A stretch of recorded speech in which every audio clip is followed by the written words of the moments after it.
महाराष्ट्र राज्याचे लाडके आमदार माजी मुख्यमंत्री अजितदादा पवार साहेब यांच्या शोकसभेनिमित्त आपण सर्वजण या ठिकाणी उपस्थित आहोत। या ठिकाणी या शोकसभेत उपस्थित राहिलेले आमदार हर्षवर्धन पाटील साहेब, सर्व सन्माननीय व्यासपीठ आणि आपण उपस्थित सर्व ग्रामस्थ व या पंचायत परिषदेत व मतदार या ठिकाणी आपण सर्वजण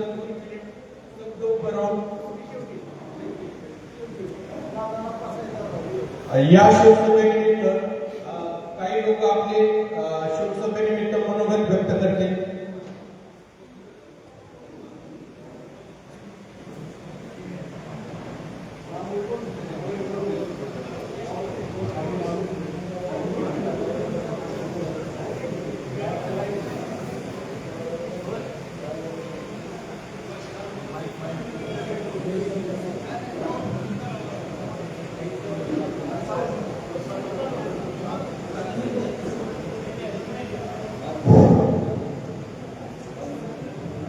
आज या ठिकाणी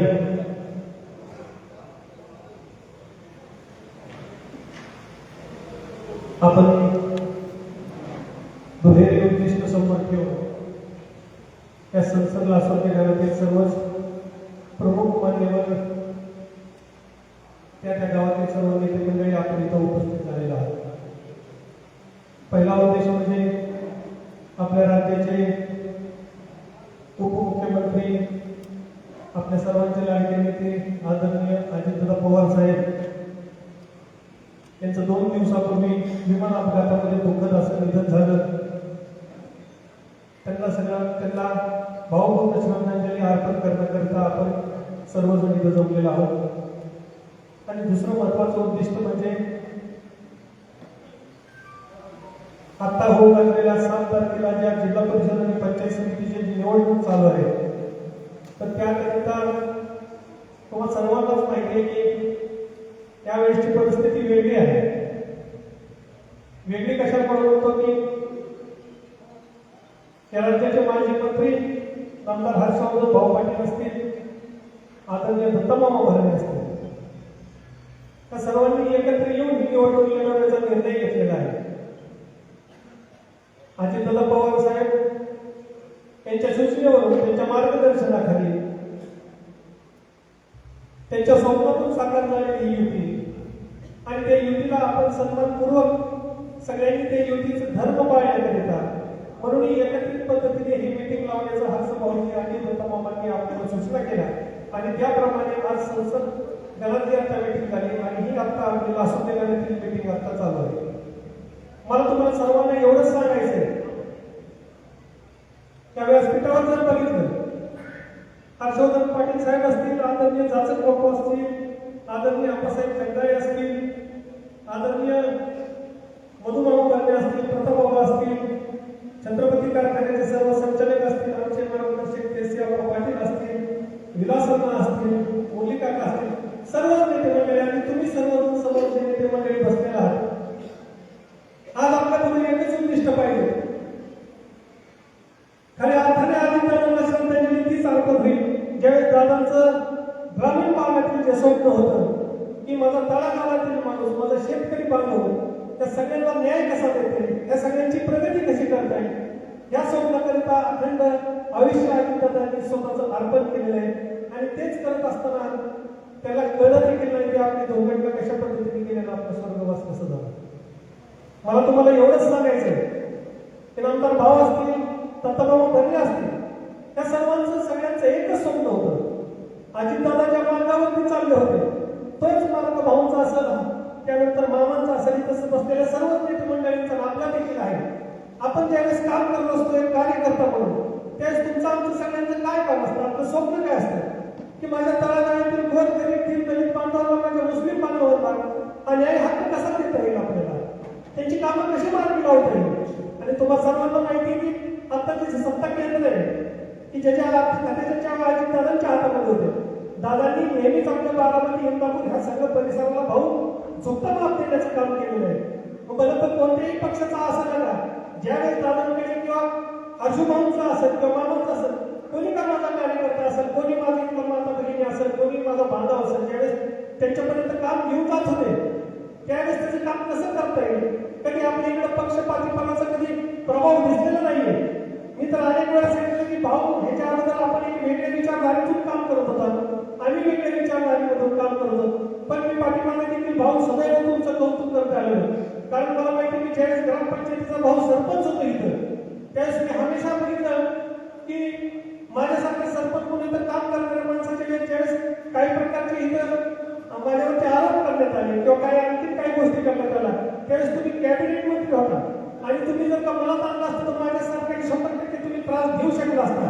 परंतु भाऊ, तुमच्या आमच्या सगळ्यांवरचे जे संस्कार आहेत की फक्त इलेक्शन पुरतं राजकारण करायचं आणि त्याच्यानंतर सगळ्यांना समानतेची वाट होती, सगळ्यांना समान करायचं आणि होता येईल तेवढं आपल्या माध्यमातून ह्या समाजाला, आपल्या ह्या परिसराला कसा देता येईल. तुम्ही भाऊ मला 1% देखील त्यावेळेस त्रास दिला. त्यावेळेस मी अनेकांना सांगायचो की भाऊचे माझे संबंध फार कमी आहेत, पण एक व्यक्ती म्हणून मी जर असा अभ्यास केला म्हणून बघितलं तर भाऊ, तुम्ही सुद्धा आम्हाला कधी त्रास देण्याची भूमिका कधी घेतलेली नाही आणि यामुळेच भाऊ तुमच्याबद्दल देखील मला आदर हा पहिल्यापासून आहे.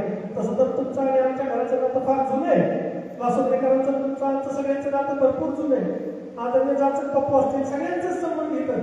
आम्ही जरी आधी दादा आणि भरलेगावांचं जरी काम करत असं, पण लासोदे गाव हे असं फार सौहार्दपूर्ण गाव आहे. फक्त मतदानाच्या दिवशी साहेब, मतदानाच्या दिवशी संपतं, त्या दिवशी आमचं सगळं गाव, सगळ्या दोन्ही बाजूच्या पार्ट्या साहेब एकत्र येतात, चहा पाणी नाश्ता करतात, आपल्या आपल्या घरी जातात. लासून एवढं प्रेम करणार, एकमेकाबरोबर कोणत्याही पद्धतीचा दुजाभाव न बाळगणार गाव, एवढं मोठं गाव असून भाऊ आपल्या इंदापूर तालुक्यामध्ये असं गाव तुम्हाला दिसणार नाही. बंधू प्रेम, जातीभेद बिलकुल ह्या प्रकारचं इथे कुठल्याही गोष्टीला आमच्या इथे लासोड्यामध्ये फार नाही. कोण जर चुकीचं वागत असेल तर त्याला खड्यासारखं बाजूला सारण्याचं काम हे लासोड्या गावाने केलेलं आहे. आत्ताचं जिल्हा परिषद आणि पंचायत समितीच्या माध्यमातून भाऊ तुम्ही असाल, दत्तमामांनी असाल, आदरणीय जाचक पप्पू असतील, या सर्वांनी तुम्ही जे उमेदवार आमच्याकडे दिलेले, हे दोन्ही उमेदवार अतिशय सुशिक्षित उमेदवार आहेत. पंचायत समिती आणि झेडपीला आमच्या माधुरीताई भिसे, ती माझी भगिनी MCA शिकलेली आहे भाऊ. त्याचा इकडं टीपी आपले MSCBची जी काम आहे ती बनवण्याचं काम आहे, त्यांचा मोठा व्यवसाय आहे आणि मला अतिशय आनंदाने असं सांगा वाटतं की ती भगिनी स्वतः तो व्यवसाय सगळा अगदी म्हणजे गेट पास बनवण्यापासून ते सगळं प्रोडक्ट तयार करून बाहेर अगदी त्या फील्डवर बसले का आणि ते व्यवस्थित चालते का हे बघण्यापर्यंत ती माझी भगिनी तिथं बघत असते.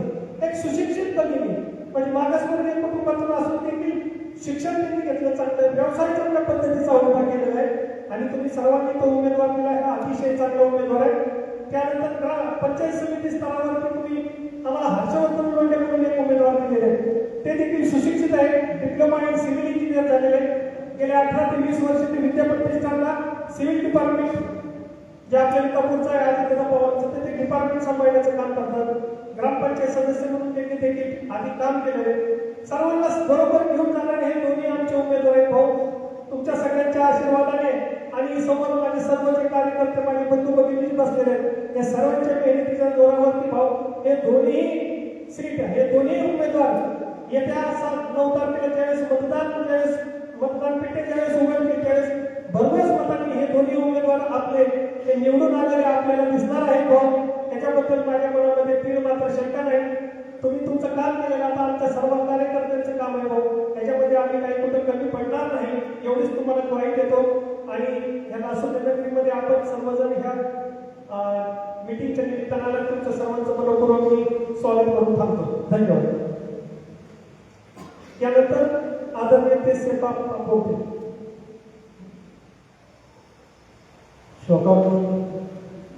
आणि भगिनी त्या वेगळ्या पार्श्वभूमीवर आपण कार्यक्रम केलेले आहे.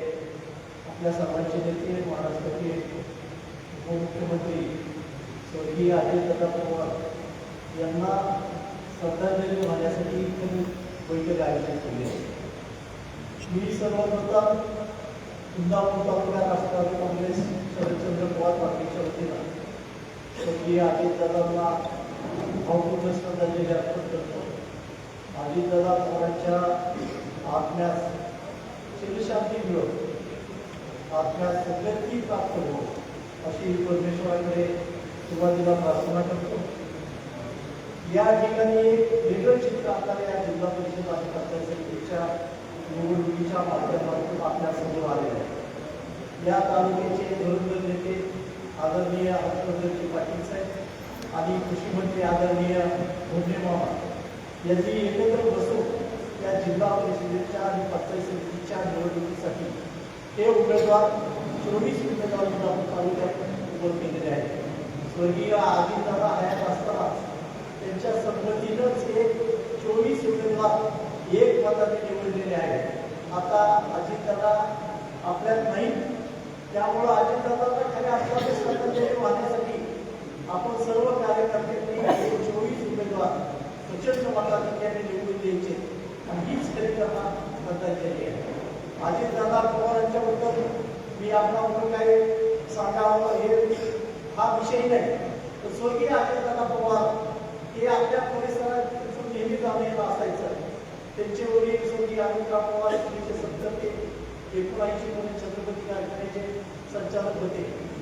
त्या समकालीन त्यावेळेस अजूनही स्वर्गीय बाबासाहेब पाटील त्या संचालक मंडळात संचालक म्हणून काम करत होते। 12 संचालक मंडळाचे संचालक असायचे, त्यामुळं एक वेगळा आंदोलन असायचा। आणि तिसरी चौथी असेल 1970-71ची गोष्ट आहे, त्यावेळेस अजितदादा त्यांची भेट घेऊन त्या भेटचा नंबर सुद्धा माझ्या आज लक्षात आहे। MDP 9999 नावाची नागपूरची भेट होती त्यांच्याकडे।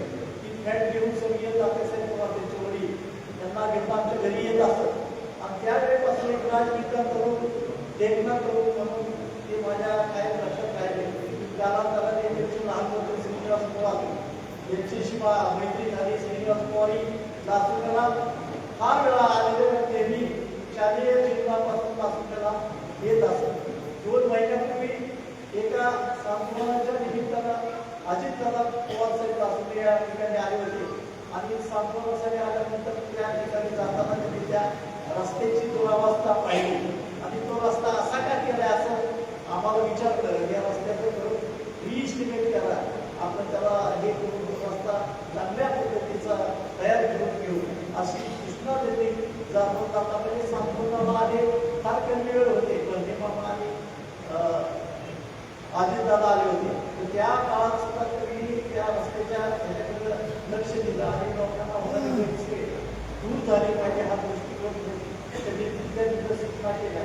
मला भाऊंना आणि मामा नाही तिथं, पण मामाचे प्रतिनिधी आहेत मामा आहे तिथं, त्यांना हे सांगायचं आहे की पृथ्वीराज पाटोलच्या मार्गदर्शनाखाली या छत्रपती सहकारी साखर कारखान्याचा जो एरिया आहे तो या संसद नाशिक मतदारसंघाचा घटक आहे किंवा नाशिक संसद मतदारसंघ छत्रपती सहकारी साखर कारखान्याच्या कार्यक्षेत्रात होतो। दोन्ही राष्ट्रवादी काँग्रेसची आता जी एक राष्ट्रवादी काँग्रेस झाली छत्रपती ताकद या परिसरात आहे। या परिसरातील सर्व सत्ता स्थानं ग्रामपंचायती असतील, सहकारी सोसायटी असतील, कारखाना असेल, ही सगळी सत्ता स्थानं राष्ट्रवादी काँग्रेसच्या ताब्यात आहेत। या ठिकाणी कार्यकर्ते अतिशय जोमाने काम करणारे कार्यकर्ते या परिसरातील म्हणजे माजी संचालक कार्तिला मालपाद आमदार असतील, आमचे मित्र संचालक शरद आमदार असतील, माझे वाईचंद्र अमोल पाटील असतील, संचालक योगेश पाटील असतील, विलासराव माने, सगळीच मंडळी अतिशय पूर्वीपासून गेल्या अनेक वर्षापासून काम करत आहेत।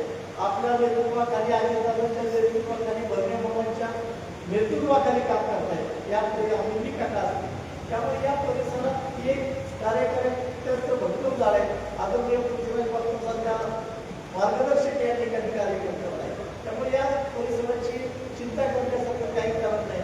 इंदापूर तालुक्यात सगळ्यात जास्त मताने कुठला उमेदवार आता देखील येईल अशी मी आपल्याला ग्वाही देतो। या ठिकाणी आपल्या सर्वांच्या वतीनं स्वर्गीय अजितदादांना भावपूर्ण श्रद्धांजली अर्पण करतो आणि मी थांबतो। ओम शांती शांती।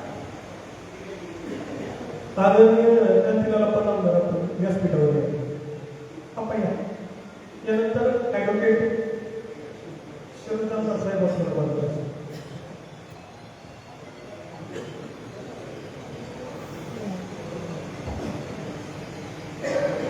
आज आपल्या या लासुर्णे गावामध्ये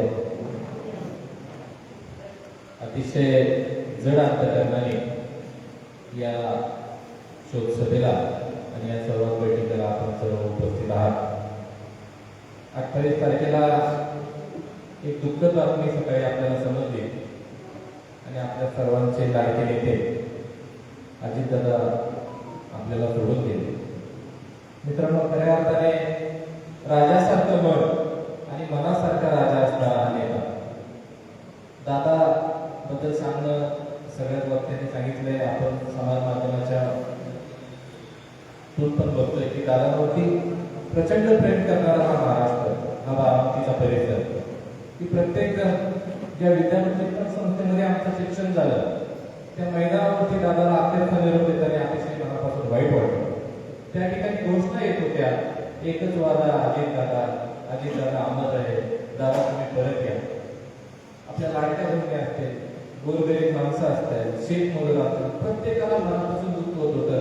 एक चांगला माणूस ज्याची प्रशासनावरती वचत होती, त्या देशामध्ये त्याचं नाव घेतलं जात होतं. महाराष्ट्राच्या जडणघडणीत त्यांचं फार मोठं योगदान होतं. बारामतीसारखा परिसर पुरवण्यात त्यांचं योगदान होतं. असा माणूस आपल्याला सोडून आलेला दिसून गेला. मित्रांनो, लोकसभा निवडणुकीच्या वेळेस आमचा आणि दादांचा संबंध आला. ज्या वेळेस दादांशी आम्ही चर्चा करत होतो, आमच्यासारखे सर्वसामान्य कार्यकर्त्यांना पण त्यांच्याकडून दाद मिळत होती. दादांच्या बाबतीत असं लक्षात आलं की दादा जरी कठोर दिसत असले, तरी ते रागवून बोलत असले, तरी त्या फणसासारखं त्यांचं होतं. वरून कठोर होतं, परंतु आतनं एक मजाळ असा घर होता. त्या फणसासारखं दादाचं व्यक्तिमत्व होतं.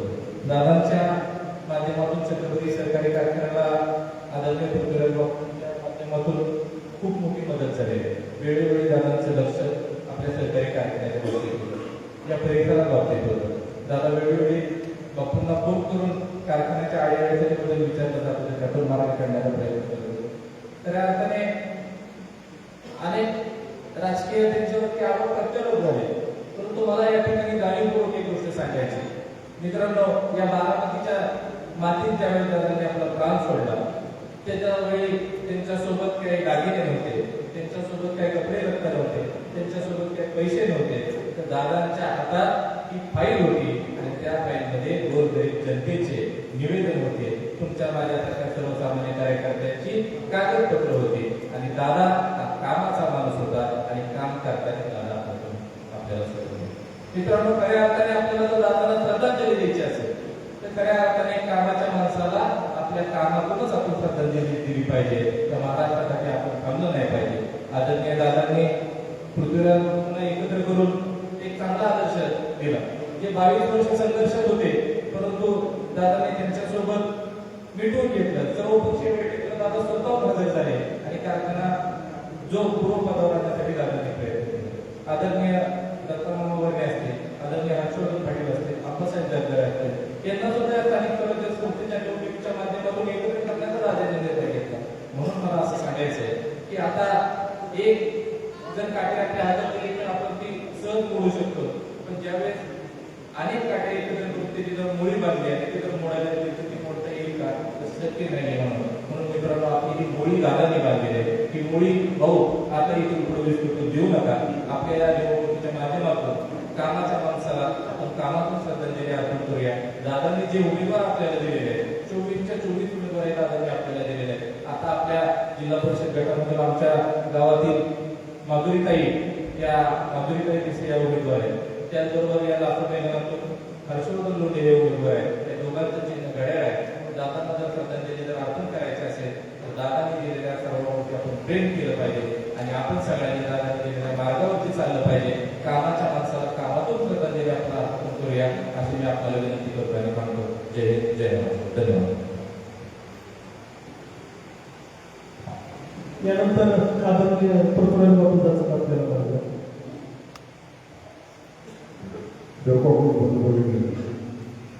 आता सगळ्यांनी एक दुर्घटना घडली. त्या दुर्घटनेमध्ये केवळ ऑपरेटिव्हच नाही तर आपल्याशी सर्व महाराष्ट्र सुरक्षा होतो. वाटलं नव्हतं की या कोणत्या नेतृत्वाला आता अशा पद्धतीने श्रद्धांजलीसाठी या ठिकाणी जमायला लागेल. दादाचं मत करायला झालं तर राज्यासारखं पण मनासारखा राजा असं माणूस होतं. खूप त्यांनी खूप काही केलं. आज काही आत्ममाने मला माहीत नाही. प्रत्येक ठिकाणी दादा असं प्रत्येकाने जोड गेली काय माहीत नाही कोणत्या गोष्टी करतो काय प्रत्येक जोड गेला. अधिकारी म्हणजे पाटील साहेब सगळ्या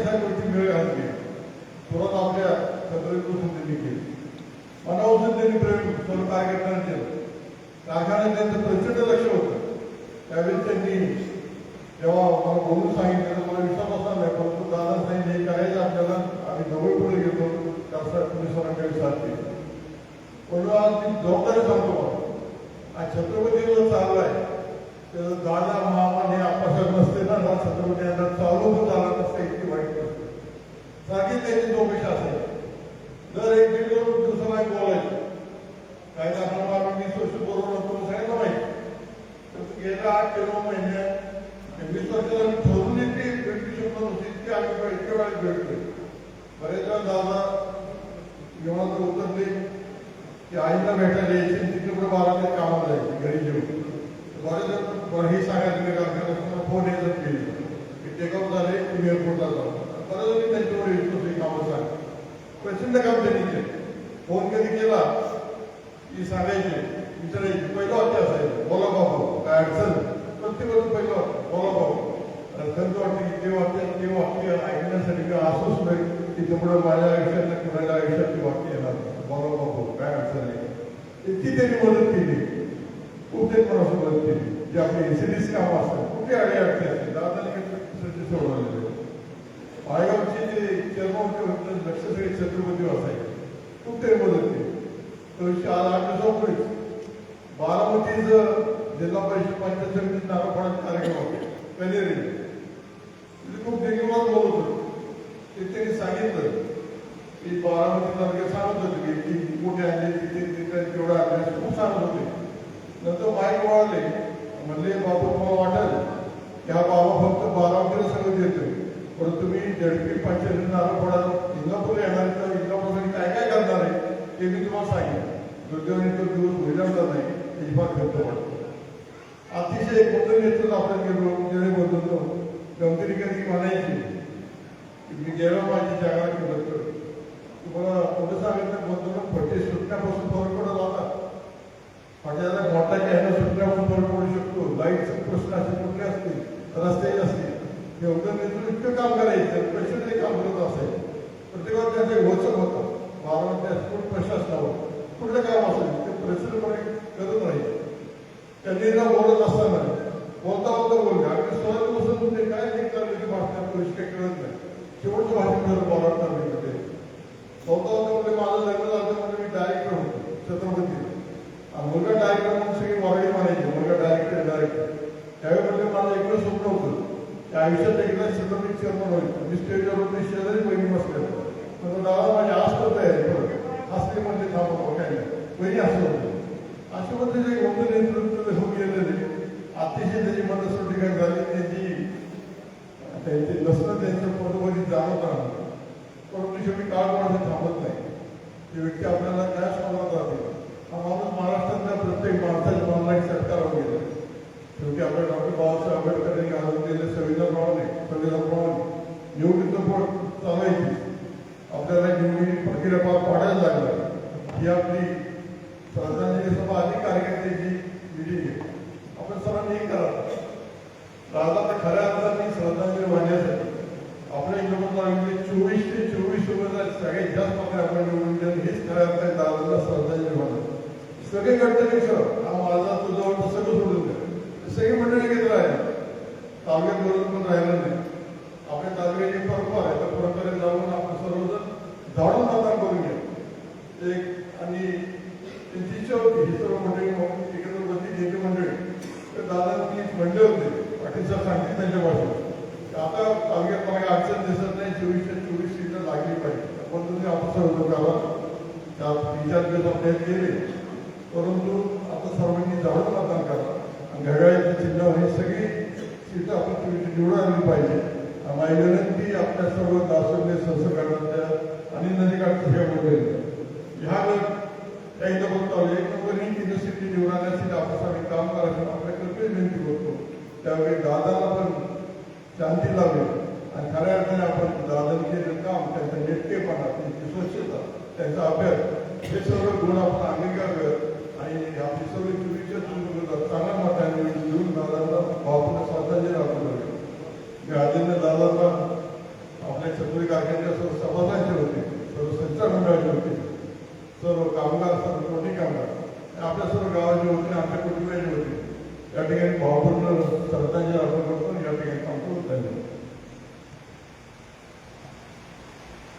यानंतर सन्माननीय आप्पासाहेब जगदाळे साहेब आपल्याला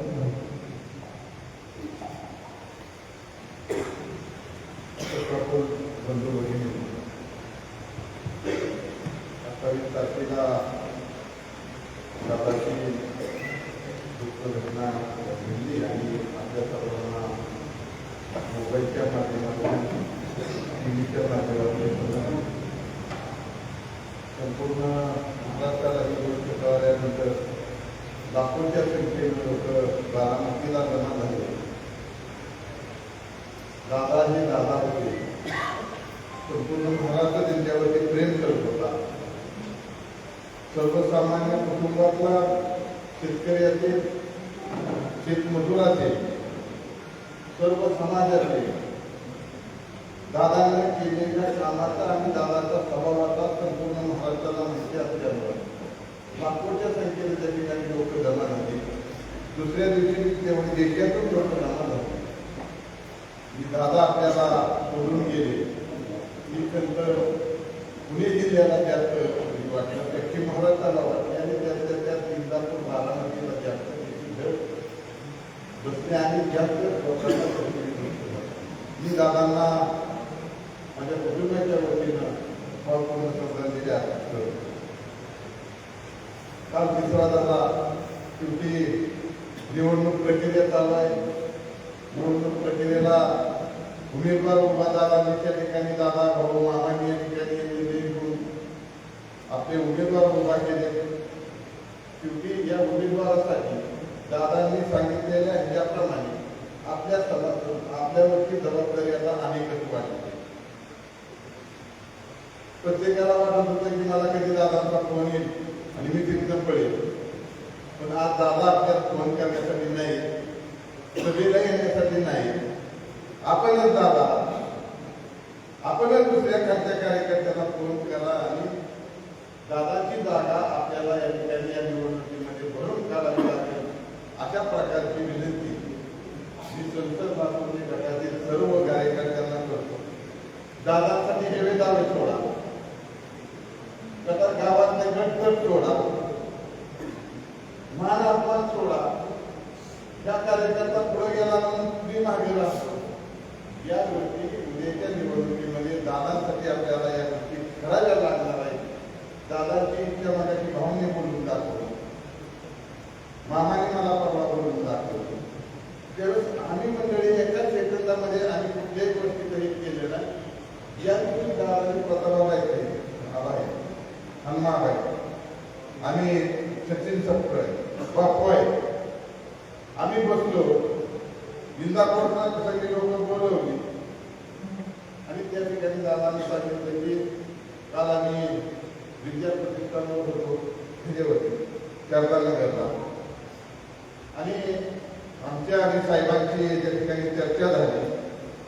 साहेबांबरोबर जयंत पाटील साहेब असतील, हर्षवर्धन पाटील साहेब असतील, सुप्रियाताई असतील, सर्व लोक होती. साहेबांच्या आवाजामध्ये इतका फरक पडला की आवाजही बाहेर आता झाले. साहेबांची तब्येत खूप वीक झाली आणि त्या क्षणाला दादांच्या चेहऱ्याकडे पाहिल्यानंतर आमच्यापैकी कुणालाही वाटलं नसतं की बाबा काय गोष्टी बोलाव्यात. आम्ही सुद्धा दररोज झालो आणि तेवढ्याच प्रतापबाबा पाटील त्या ठिकाणी बोललं, दादा ह्या जर गोष्टी होत असेल तर आम्हाला काही वाटणार नाही. तुम्हाला जो निर्णय इंदापूरचा घेतला ते घ्या.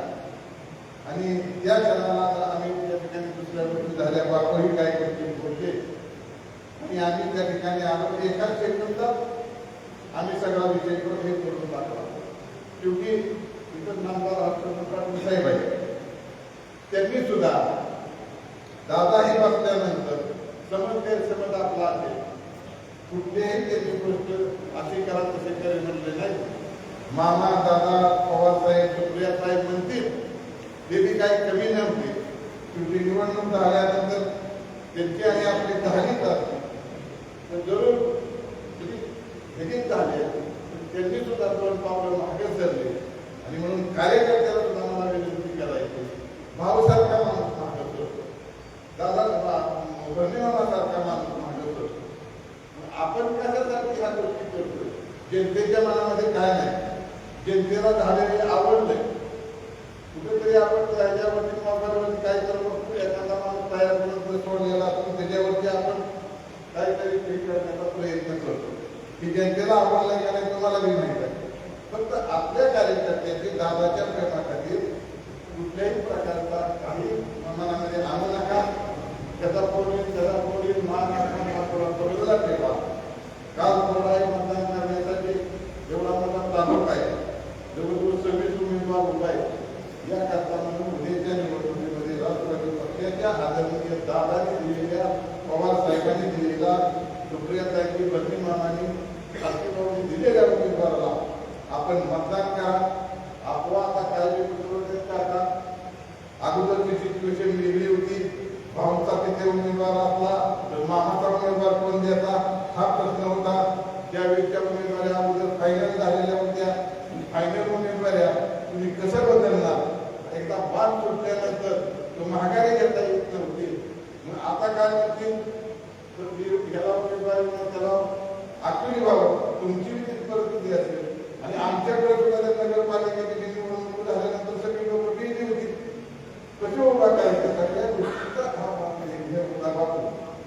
प्रत्येकाला वाटत होते की बाबा निवडणुका जर अशा होत आहेत, पुण्याच्या महानगरपालिकेच्या निवडणुका कशा झाल्या. या गोष्टी झाल्यानंतर लोक बरीचशी थांबली होती आणि गरबावर मिटलंही समजलं. आपलं मिटले समजलं की कुटुंबाची संख्येची वाढ वाढली. तर माझी पुन्हा एकदा मी आपल्या माझ्या कुटुंबाच्या वतीनं मी दादांना भावांना श्रद्धांजली अर्पण करतो. त्याचप्रमाणे जे जिल्हा परिषदच्या उमेदवार घोषित आहेत, पंचायत समितीच्या नोंदीत आहेत, ज्यांच्या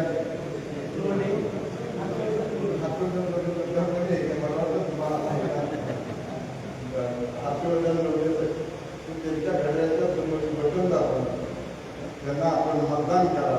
आणि कार्यकर्त्याला पुन्हा एकदा विनंती करतो की उमेदवार तर निवडून येणार आहे आपले. दुसरे उमेदवार अजिबात कुठलाही उमेदवार निवडून येणार नाही.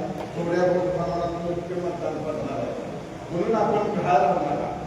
जर दादांना खऱ्या अर्थानं श्रद्धांजली व्हायची असेल तर गावातलं 85-90% मतदान भाव या ठिकाणी करावं लागेल. या इंदापूर तालुक्यामध्ये पुणे जिल्ह्यामध्ये कुठल्याही मतदान आपल्या इंदापूर तालुक्यात झालं पाहिजे. शेवटी दादांनी या इंदापूर तालुक्यामध्ये तेवढंच प्रेम केलंय. राज्यमंत्री केलं, मंत्री केलं, या सगळ्या गोष्टी तुमच्यासाठी केल्या आणि मामाने सुद्धा किंवा भाऊनी सुद्धा या तालुक्यामध्ये प्रचंड काम या ठिकाणी केलेलं आहे. म्हणून आपण आपल्याला हे दिवस दिसतात एवढंच या ठिकाणी बोलतो आणि यानंतर महाराष्ट्राचे माजी मंत्री आपल्या सर्वांचे नेते हर्षवर्धन भाऊ पाटील. उपस्थित सर्व शोकापूर बंधू भगिनी, आज लासोडण्यासारख्या गावामध्ये येऊन जिथं अजितदादांचं बालपण आहे, या परिसरामध्ये गेली 40-45 वर्ष दादांचं सातत्यानं जाणं असायचं.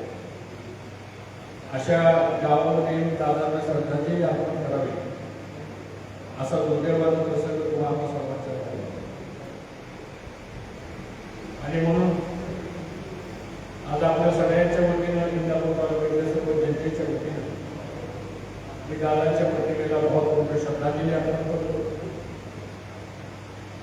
आणि दादांसारखा एक नेता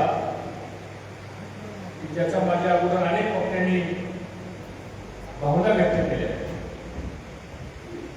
एक महाराष्ट्राच्या प्रश्नाची जाण असणारा, प्रशासनावरती जरब आणि पकड असणारा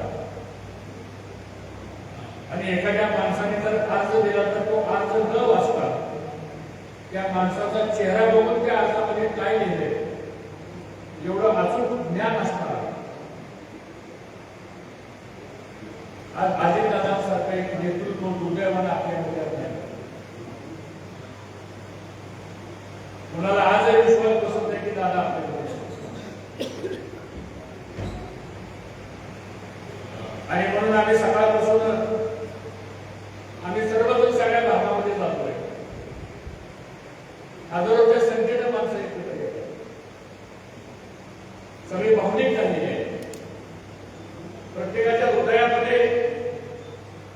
हे चूक तर सारखून राहिलेलं आहे आणि प्रत्येकाला वाटतं आता की दादाने आमच्याकरता काय काय केलं. आता दादा नाही म्हणल्यानंतर आपण दादांसाठी काय करायचं ही एक भावना आता साधारणतः प्रत्येकाच्या मनामध्ये निर्माण होते.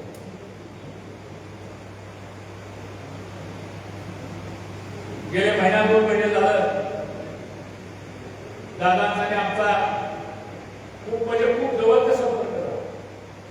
यापूर्वी संपर्क असायचा त्यावेळेस आम्ही आमच्या सामने पण एकामेकाच्या विरोधामध्ये राजकीय पद्धत म्हणजे आपले काही मतभिन्नता होती आपण केलं. पण गेल्या 2-4 महिन्यापासून दादा बऱ्याच बैठका झाल्या आमच्या आणि त्यामध्ये दादाने बोलून दाखवलं की आता आपल्याला संघर्ष हा थांबवायचा. संघर्ष थांबवून आपल्याला विकासाचा मार्ग स्वीकारायचा. विकासाचा मार्ग स्वीकारायचा मला तर सगळ्याला बरोबर घ्यावं लागेल आपल्याला आणि त्यातून या सगळ्या पुणे जिल्ह्यामध्ये एकोप्याचं वातावरण निर्माण करायचंय ही सातत्यानं दादांची भूमिका असायची. आणि आता आप्पासाहेब म्हणल्याप्रमाणे कृषी प्रदर्शनाच्या दिवशी सकाळी 7:30-8 वाजता गोविंद बागमध्ये चर्चा झाली. मी त्या बैठकीला उपस्थित होतो आणि मग पवार साहेबांनी सुप्रियाताईंनी दादांनी सर्वांनी एकत्रित बसलेले निर्णय झाला की आता आपल्याला निवडणूक एकत्र लढवायचं आणि आपण सगळ्यांनी एकत्र येऊन सगळे गट मतभेद सगळे दिसतो आपण आणि त्याप्रमाणे आपण कामाला लागलो. तिथं आम्ही एकाच गाडीत बसून आलो. कृषी प्रदर्शन उद्घाटन करताना कृषी मंत्री मामा तिथे उपस्थित होते. माझ्यासमोर दादानी मामाला बोलून घेतलं. तिकडे पवार साहेब कापत असताना ते म्हणजे असं ठरलंय रविवारी मिटिंग आपली संध्याकाळी मला म्हणजे असं तुमच्या घरी मी जेवायला येतो. मामाला म्हणजे तुम्ही तिथं या. रविवारी सकाळी मी राष्ट्रवादीच्या सगळ्या प्रमुखांना जिल्ह्याच्या प्रमुखांना बोलवून घेतो आणि कुणी काय चर्चा करायची आपण दादांनी निर्णय करून टाकला आणि मला असं वाटतं आम्ही सगळ्यांनी तो निर्णय मान्य केला. मामा आम्ही सगळे एकत्र बसलो. चर्चा झाली आणि दादांनी बऱ्याच लोकांना सांगितलं की एकलो इंदापूर तालुका असा मला दिसला की ज्या तालुक्यामध्ये फक्त मला 4 मिनिटं चर्चा करायची. सगळे आप्पासाहेब म्हणल्याप्रमाणे सगळ्यांनी सांगितलं दादा तुम्हाला काय करायचं तुम्ही निर्णय घ्या आणि अवघ्या 5 मिनिटांमध्ये सगळा इंदापूर तालुका एकसंघ ठेवण्याच्या संदर्भातली भूमिका सगळ्यांनीच मान्य केली. त्या दादांनाही खूप समाधान वाटलं आणि मग म्हणजे तुम्ही बसून या संदर्भातलं तुमचं काम करा. दादा खरं म्हणजे परवा प्रचाराला निघाले होते. बारामतीमध्ये त्यांच्या 4 सभा होत्या. दुर्दैवानं विमान अपघात झाला आणि प्रचाराचं काम थांबलं. दादा दुर्दैवानं आपल्याकडे निघून गेले. आता ज्या कामाकरता दादा आले ते आज आपल्यामध्ये नाही. त्यामुळे आता राहिलेलं प्रचाराचं कार्य या पुढच्या 5-7 दिवसांमध्ये आपल्याला करावं लागणार. बरेच लोक म्हणायची जागा म्हणजे तुम्हाला भाऊ जागा किती मिळाल्या, आम्हाला जागा किती मिळाल्या, आप्पासाहेबांना जागा किती मिळाल्या. मी म्हणलं आम्हाला कुणाला जागा मिळालेली नाही. आणि आता तर माझा आपल्याला सर्वांना स्पष्ट सांगणं की आमचे कुणाचे उमेदवार नाही. जे 24 उमेदवार आहेत ते 24 उमेदवार अजितदादांना ठरवून दिलेले आहेत. आता ह्या 24 उमेदवार खऱ्या अर्थानं आपण दादांनी जे उमेदवार दिलेले त्यांना आपल्या सगळ्यांना मतदान करायचे. हा दुसरा भाग आता आपण श्रद्धांजलीच्या बरोबर कार्यकर्त्यांची पण बैठक आपण आहे. आता पक्षाने प्रोटोकॉल ठरवलाय. कुठेही जाहीर सभा अनाउन्सिंगच्या गाड्या हार पुढे सत्कार ते आपल्याला करता येणार आणि ते करणं संयुक्तिक पण नाही. कारण काल 3रा झाला. 13वा होईपर्यंत लोक सुटक बिलकुल असतंच आपल्या सगळ्यांना आणि दुर्दैवानं याच 13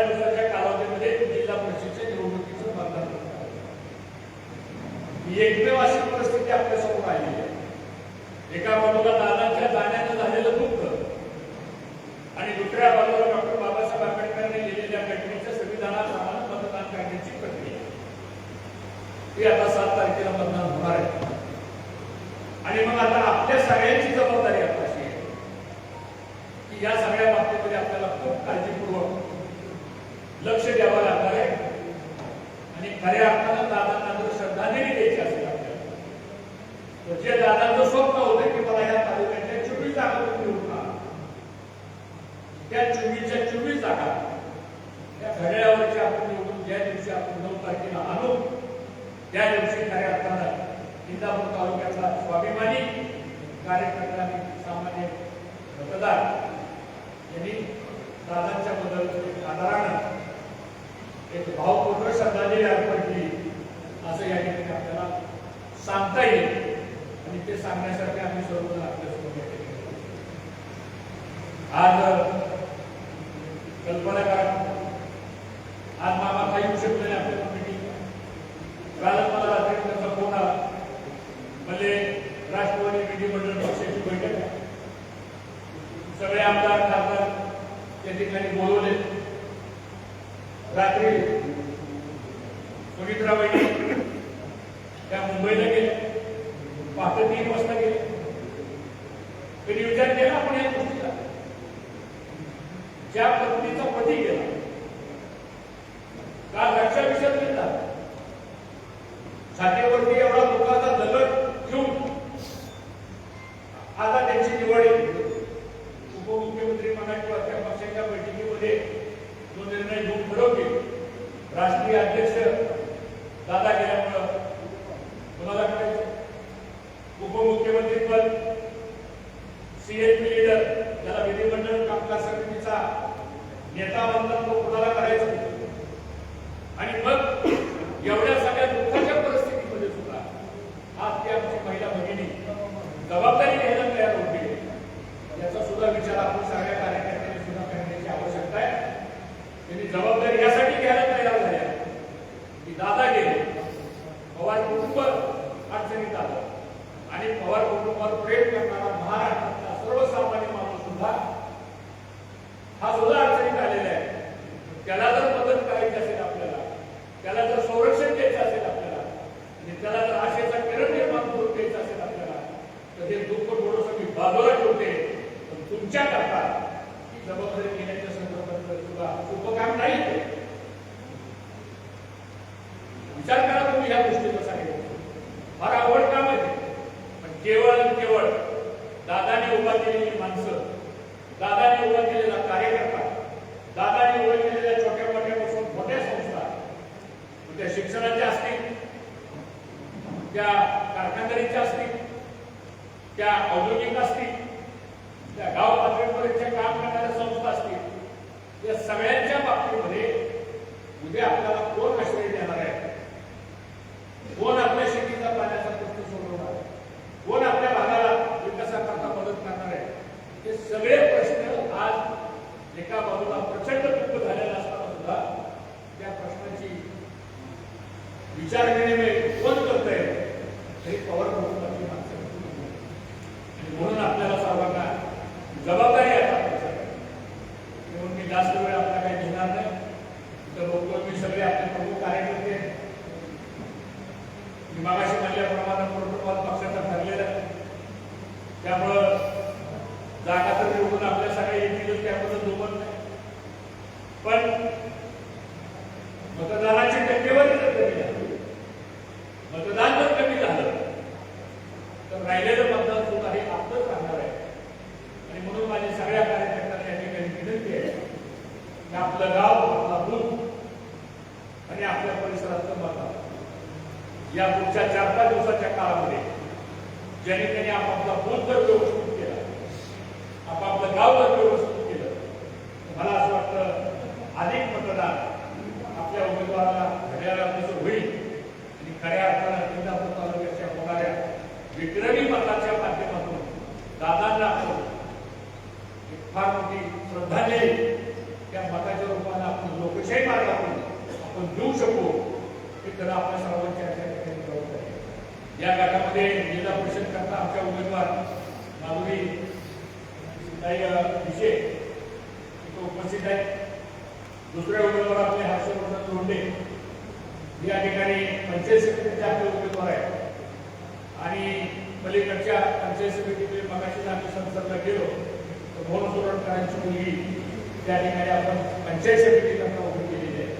त्यामुळे आता हा गट जरी रिझर्वेशन मध्ये तरी 3 उमेदवार असले लोकांना काय वाटतं आता काही झाले निवडणूक आता असं खरंच करू नका. आज मामा आणि अप्पासाहेब बापू हनुमंतराव प्रताप बाबा सगळी मंडळी वकील साहेब आहेत, मुरली काका आहेत, विलास आहेत, सगळे आता सगळ्यांची नावं घेतली. आम्ही सगळ्यांनी विचार केला की हा संघर्ष हा वाद किती वर्ष काय या आप्पासाहेब म्हणलेली गोष्ट खरी आहे. या संघर्षात कुणाचं चांगलं झालं तर 2 त्यांना आमने सामने झाले. तर आता निवडणुका कशा होतात हे काही वेगळं सांगण्याची आवश्यकता नाही. आणि मग अशा परिस्थितीमध्ये उगाच ईर्ष्यापोटी जर आपण घरदार सगळी पणाला लावली आर्थिक याच्याबद्दल आपण गोष्ट व्हायला लागलो तर उद्या पुढच्या पिढीसमोर आपण काय आदर्श निर्माण करतोय हा विचार सुद्धा ह्या तालुक्यामध्ये आपल्याला करावाच लागणार आहे. आणि तीच भावना अजितदादांची होती. म्हणून मित्रांनो आपण सर्वांनी या पद्धतीने आपण काम करू. आम्ही सर्वांनी ठरवलंय की काय फक्त एवढ्या निवडणुकीत कुठलं नाही. आता दादा जाण्यानं जिल्ह्यात आव्हान उभं राहिलेलं आपल्यासमोर, तालुक्यामध्ये आव्हान उभं राहिलेलं आपल्यासमोर, राज्यामध्ये आव्हान आपल्यासमोर उभं राहिलेले विविध विषय आपल्याशी निगडीत आहेत. ते सगळे आपल्याला एकत्र करायचे म्हटल्यानंतर मी मगाशी मुरली काकांना सुद्धा सांगतो की आता हळूहळू काका आपल्याला सगळी जिल्ह्यातली माणसं एकत्र आपल्याला बसावं लागेल. आपल्याला या तालुक्यातली यंत्रणा सगळी आपल्याला एकत्र करावं लागेल. आणि आता सुनीत्रवणी उपमुख्यमंत्री झाल्यानंतर मला असं वाटतं बाबा आहेत, त्यांना एक अनुभव आहे. आज ते कृषी मंत्री आहेत, एक जबाबदार मंत्री म्हणून त्यांच्याकडे फार मोठी यंत्रणा ते आपण सगळे मिळून जेणेकरी आपापल्या पद्धतीनं हे काम करावं लागेल. नाहीतर मग दादा असताना फक्त दादा म्हणून आपण फायदा घ्यायसाठी आपण नाही करत. दादाने कधीच कुणाच्या बाबतीमध्ये दुःख बाबतीला दादा कधीच केलं पाहिजे. दादाचे दोन्ही हात काय मोकळे असायचे. मी त्याला मदत करणं, सांगितलेलं काम करणं. जो नेता एवढ्या भूमिकेतून 35 वर्ष काम करत होता आज त्यांच्या जाण्यानंतर तुमची आमच्या सगळ्यांची जबाबदारी आहे. आणि मला खात्री आहे की ह्या तालुक्यामध्ये आता 4-5 दिवसामध्ये तुम्ही काही सांगाल, कोणाची नावं सांगतील, कोणाबद्दल काही अपप्रचार करण्याचा प्रयत्न करतील. आहेत काय माणसं 2-5% त्यांना हे सगळं चाललेलं कदाचित तसंच मान्य नाही. लोकशाही आहे, आपल्याला त्याच्याबद्दल काय बोलायचं नाही. पण 80-85% लोकांना आज हे सगळी गोष्ट जी आहे की लोकांना डायजेस्ट झालेली इतर बसलेल्या लोकांनी शंभर विचार करा. एकत्र जर आलो नसतो तर अशी बैठक आपली झाली असते. म्हणजे एकीला किती बळ असतं. आणि या बाबतीमध्ये आता आम्ही सर्वांनी भूमिका स्वीकारलेली आहे. त्यामुळे मी आपला जास्त वेळ घेत नाही. पुन्हा एकदा दादांना तालुक्याच्या वतीनं, आमच्या कुटुंबियांच्या वतीनं आणि सगळ्या तालुक्यातल्या सहकारी संस्थांच्या वतीनं, शिक्षण संस्थेच्या वतीनं भावपूर्ण श्रद्धांजली अर्पण करतो. पवार कुटुंबावर जे दुःख उसळलेलं आहे त्यातून फक्त पवार कुटुंब त्या दुःखातून सावरण्याची शक्ती ही परमेश्वराने त्या कुटुंबाला द्यावी अशा प्रकारची भावपूर्ण श्रद्धांजली अर्पण करतो. आणि आपण सर्वांनी 2 मिनिटं उभं राहून त्या ठिकाणी आदरांजली